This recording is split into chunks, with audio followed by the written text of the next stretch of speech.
우리 속담에 우는 아이 젖준다라는 말이 있지요. 사실은 울기 전에 현모라면 아이의 상태를 보고 미리 젖을 물려야 하겠지만 사실은 그게 어려운 게 또 현실이긴 하겠지요. 그런데 이것은 변호사와 의뢰인 간에도 약간의 비슷한 점이 있긴 합니다.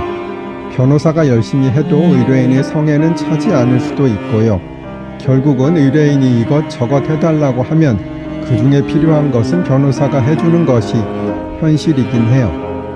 변호사들이 여러 일을 하다 보니 깜빡할 수도 있기도 하고요. 다만 너무 많이 우시면 이른바 진상의뢰인으로 인식되고 오히려 역효과가 날 수 있음도 조금은 생각해 주셔야 하겠습니다.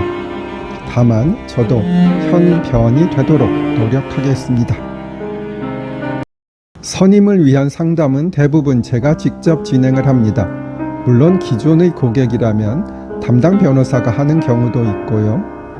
다만 그런 경우에도 위임 계약서 작성은 제가 직접 하는 것이 대부분입니다. 어쨌든 제가 선임 시 상담을 하고 나름대로 의뢰인이 원하는 사항을 저희 사무실의 프로그램에 올려서 담당 변호사와 공유를 합니다. 그렇지만 그래도 글로만 공유를 하는 것보다는 다시 한번 미팅을 하는 것이 좋고요.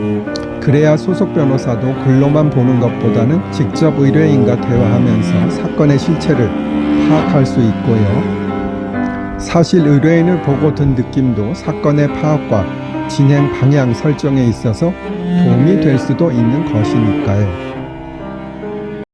전의 쇼츠에서 이어집니다. 그러면 사건의 추가 미팅은 언제가 적절할까요?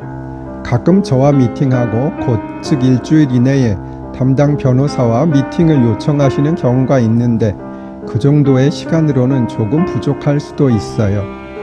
사실 사무실의 상황에 따라 조금 다르기는 하나 어느 정도 잘 돌아가는 사무실은 일정 정도의 사건을 가지고 있고 또 다른 사건 중에 신속하게 처리해야 할 사건이 있을 수도 있기 때문에 저와 상담을 하고 일주일 안에 담당 변호사와 미팅을 하게 되면 담당 변호사는 사건의 기록을 거의 보지 못한 상태일 수 있기 때문이에요. 기록을 볼 수 있는 정도의 시간은 주셔야 하고요. 그 시간은 보통은 한 달 정도가 적절하지 않을까 말씀드려 봅니다. 전에 설명드렸던 공유물 분할 설명 이어가도록 합니다. 공유란 어떤 물건을 여러 사람이 지분에 의해 공동으로 소유하는 관계입니다. 물론 냉장고나 컴퓨터 같은 유체동사는 보통 공유 관계가 발생하지 않고 부동산의 경우가 대부분이긴 합니다. 과거에는 부부간에도 부동산은 실제 자금을 부담한 사람이 명의자가 되는 경우가 많았으나 여건이 신장되면서 전업주부인 경우에도 부동산을 취득할 때 부인이 지분을 같이 취득하는 경우가 많이 있습니다.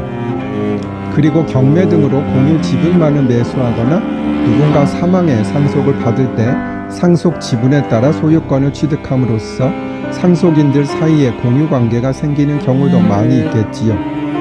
다음번에는 공유물의 소유권 행사에 대해 설명드릴게요.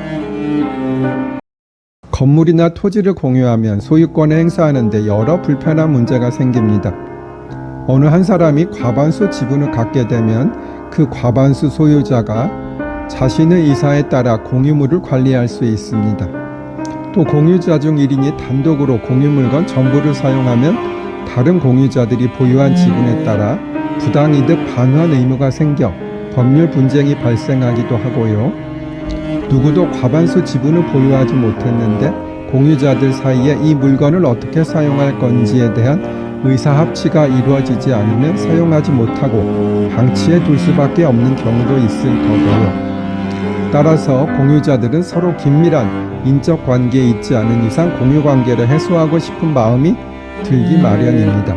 따라서 우리 민법은 공유자는 언제든지 공유물을 분할 청구할 수 있도록 규정하고 있어요.